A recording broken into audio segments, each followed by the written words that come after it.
Haijalishi wanadamu wanakuzungumzia nini, maana aliyekuumba anajua hatima yako. Fikiri kwa mfano Daudi.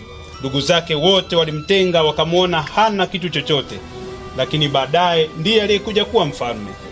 Kwa ile talanta ambayo Mungu ameweka ndani yako, hakuna mwanadamu anaweza kuiona bali yeye Baba.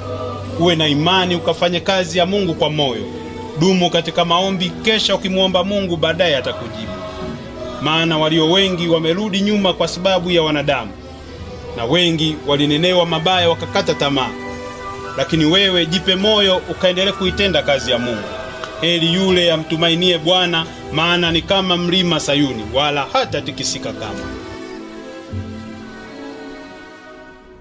Haijalishi wanadamu wanakuzungumzia nini, maana aliyekuumba anajua hatima yako. Fikiri kwa mfano Daudi. Ndugu zake wote walimtenga, wakamuona hana kitu chochote, lakini baadaye ndiye aliyekuja kuwa mfalme.